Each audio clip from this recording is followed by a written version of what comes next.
Hola, mi nombre es Alejandro Vargas y en esta ocasión nos tocó hacer un video de la materia normatividad fiscal, de las funciones y los elementos de las políticas de finanza pública, fiscal, gasto público y los presupuestos.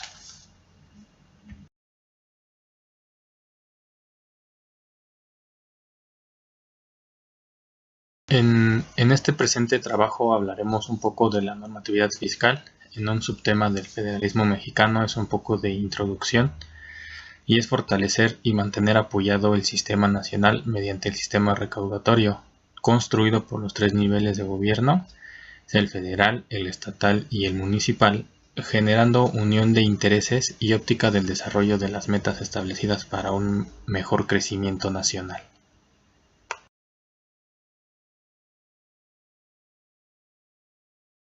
Así, el federalismo fiscal mexicano dice que es la unión, la alianza, el pacto y los acuerdos, y que es la igualdad entre los estados para ejercer atribuciones y obligaciones con el comportamiento del poder del mismo. ¿Qué quiere decir? Que debe tener territorios, que su población debe contar con derechos y obligaciones en relación con la entidad local, una sola soberanía, que es el poder supremo, es el Estado federal, gobierno de los tres niveles, federal, estatal, municipal, la personalidad del Estado es federal, es única, los estados miembros de la federación que gozan de autonomía es constitucional, los estados deben participar en la reforma de la Constitución General, los estados deben contar con recursos económicos y el estado posee dos tipos de normas. Uno que lo rige todo el territorio, los crea el Congreso de la Unión y lo rige el estado miembro, se crea por el Congreso local, como en su artículo 133 de la Constitución Política, que menciona que las leyes que emanen del Congreso y los tratados celebrados se llevan por el presidente y serán aprobados por el Senado. El artículo 73, fracción 8, dice que tiene la facultad para imponer las contribuciones necesarias para cubrir su presupuesto, y la fracción 10 para legislar en toda la República. Es igual a expedir las leyes del trabajo en el artículo 123. Y el artículo 127 nos menciona los créditos y sociedades de seguros. La potestad fiscal de las entidades federativas comprende la competencia que asimismo otorgue por conducto de su Congreso local, siempre que esta competencia se encuentre establecida en la Carta Magna. Y las facultades fiscales de la Federación de los Estados o Municipios nos menciona que los estados no podrán por ningún caso gravar directa o indirectamente a las personas o cosas que atraviesen su territorio, ni gravar derechos de tonelaje ni derechos sobre exportación e importación, y que los municipios carecen de potestad fiscal. Tienen derecho a recibir los ingresos sobre la propiedad inmobiliaria y servicios públicos que por ley se atribuyan, pero no pueden establecer impuestos por sí solo. Se debe establecer por la legislatura del estado donde se encuentre. Y los ingresos de la federación los encontramos en los artículos 25, 26, 73, 74 y 75 de nuestra Constitución Política.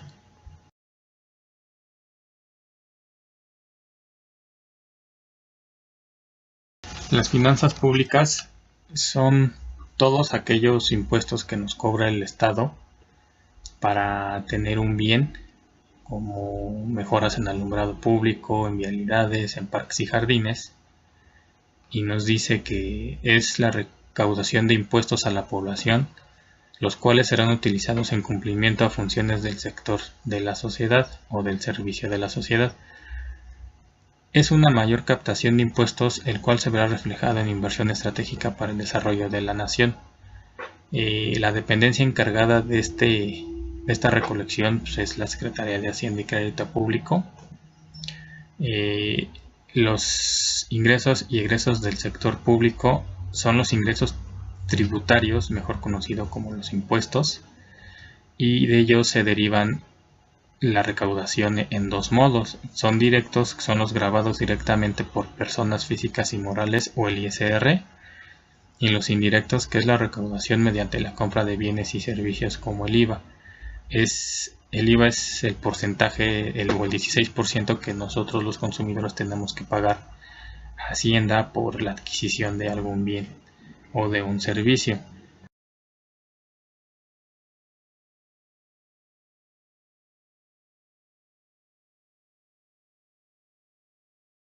La política fiscal en México se concentra principalmente en dos dependencias del gobierno: la Secretaría de Hacienda y Crédito Público, que tiene la facultad para hacer la recolección de todos los impuestos que nos cobran a los contribuyentes, y el Banco de México para tener una estabilidad monetaria, que no haya crisis, que no haya inflación, deflación, que se tenga un punto de equilibrio, un déficit, pero que no se maneje mal lo que es la economía en México. Y esta tiene la capacidad de establecer o eliminar tipos de impuestos de acuerdo a la transición económica nacional. También la política fiscal debe de mantener los mecanismos tributarios equilibrados para conservar una base tributaria cautiva. ¿Qué quiere decir? Que cuando entra una inflación, un déficit, el Banco de México tendrá que ajustar las tasas de interés o el poder adquisitivo de la nación para mantenernos libres de una crisis. Igual es la herramienta que utiliza un país para llevar a cabo su desarrollo y equilibrio económico mediante los impuestos, que es cómo administrar un presupuesto, el medidor de los gastos públicos, y estos gastos son encabezados por las dos instituciones de la Secretaría de Hacienda y el Banco de México, y sus funciones pues principalmente son esas. Y finalmente pues la política fiscal va a ser un conjunto de medidas relativas al régimen tributario, de los gastos públicos, al endeudamiento interno y externo de los estados o de la federación, y las operaciones y situaciones financieras de las entidades también las puede regular el Banco de México mediante la política fiscal, y organismos autónomos y paraestatales, por medio de los cuales se determina el monto y la distribución de las inversiones y consumos públicos como componentes del gasto nacional, y se influyen directa o indirectamente el monto de la inversión y de los consumos privados.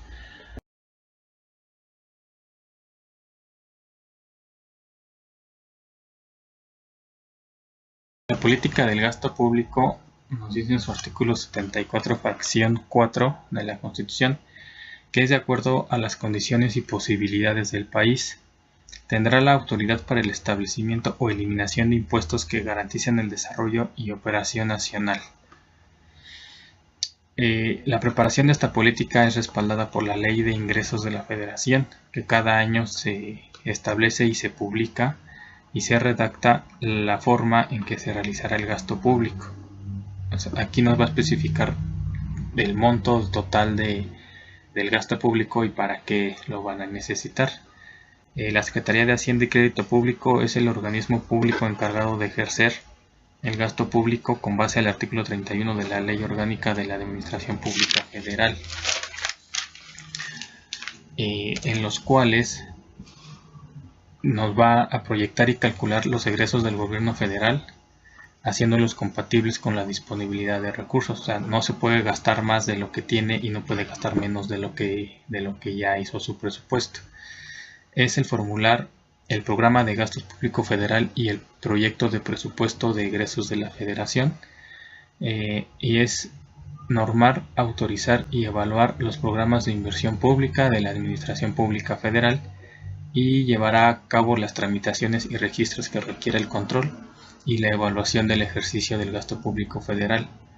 Las dependencias que ejerce el gasto total de la administración son los poderes de la Unión, que es el legislativo, el judicial y el ejecutivo, y los ramos generales, que son aportación a seguro social, erogaciones adicionales, la deuda pública, el desarrollo regional, la participación de estados y municipios y las erogaciones para saneamiento financiero.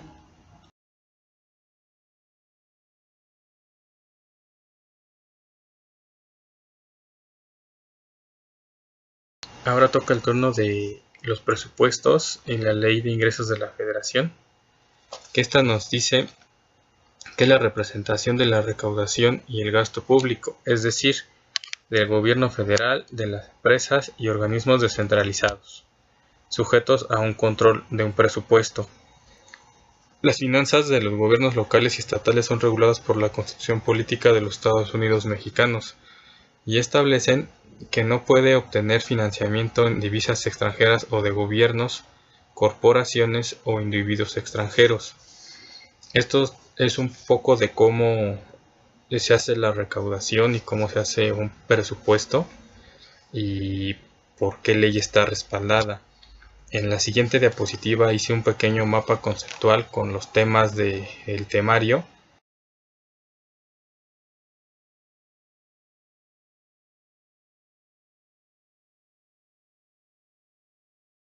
Aquí podemos observar en este pequeño mapa conceptual el desarrollo y una estructura de un presupuesto. Es una información muy básica, no es completamente al 100, pero vamos a ir viéndola poco a poco en las unidades de esta materia, y nos explica que una estructura de un presupuesto es año calendario, que quiere decir que cada año se va a crear esta estructura de un presupuesto y se va a publicar en el Diario Oficial de la Federación. Debe tener participación y coordinación de todas las secretarías, todas las empresas y organismos, la cual en las secretarías deben de realizar estimaciones de sus gastos operacionales, y para la de las empresas o estados controlados bajo su jurisdicción. ¿Qué quiere decir? Que si hay alguna empresa pública o privada que necesite inversión para cambiar maquinaria, la tienen que poner ahí. Esto debe de ser aprobado por el Congreso. Si no es aprobado por el Congreso, el presupuesto no se da o solamente se otorga un cierto porcentaje. Cuando es aprobado, hay una ley que va de la mano para su función, que es la Ley de Ingresos de la Federación, la que otorga la autorización de un gasto público en general. El año calendario se deben de presentar de forma clara los nuevos conceptos, cuáles son, qué es lo que quieren hacer. Autorizar la recaudación de los impuestos, pues es la dependencia encargada, es la Secretaría de Hacienda y Crédito Público, donde establece la cantidad de ingreso que espera obtener dentro del siguiente año fiscal. Esto es, un año antes se hace el presupuesto para el siguiente año, autorizarlo para que se hagan las mejoras. En su estructura arancelaria federal, creo que la mayoría de la gente conoce que es el ISR, el IVA y el ETU. Esto es para las personas físicas y morales. Igual estos tres impuestos federales los vamos a ver más adelante.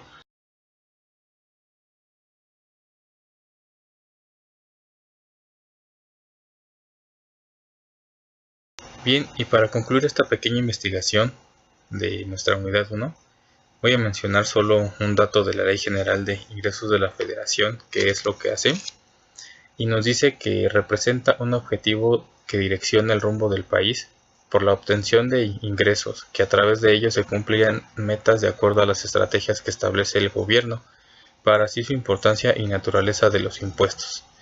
Del lado que representan sustento, manutención y desarrollo de un país, quiere decir que todos los impuestos que creen, todos los impuestos que recauden, va a ser para un mejoramiento del país, sea federal, estatal o municipal. Es algo de lo poquito de la investigación. Espero les haya gustado, espero hayan comprendido un poquito más acerca de estas políticas. Y sería todo y nos vemos en el siguiente video. Gracias.